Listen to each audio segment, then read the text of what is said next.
بخاری شریف اور مسلم شریف کی روایت ہے،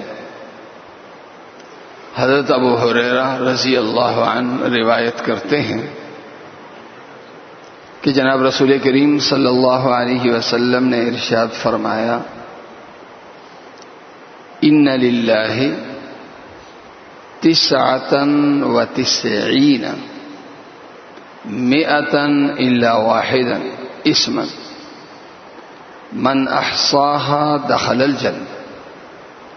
جناب رسول کریم صلی اللہ علیہ وسلم نے ارشاد فرمایا، اللہ تعالی کے 99 صفاتی نام ہیں، جس نے ان ناموں کو پڑھا وہ جنت میں داخل ہو گیا۔ جناب رسول کریم صلی اللہ علیہ وسلم نے ارشاد فرمایا، اللہ تعالیٰ کے 99 صفاتی نام ہیں، جس کسی شخص نے ان 99 ناموں کو پڑھا وہ جنت میں داخل ہوگا۔ کتنا آسان! اللہ کا تعارف اللہ کی صفات سے۔ اللہ کون ہے؟ اللہ آنکھ سے تو ہم دیکھ نہیں سکے۔ اللہ کا جب تعارف ہو کہ اللہ پورے طور پر اللہ کا تعارف آ جائے تو اس کا کیا طریقہ ہے جی؟ اللہ کے 99 نام ہیں، ایک ایک نام ترجمے کے ساتھ پڑھ لو، اللہ کا پورا تعارف آپ کے سامنے آ جائے۔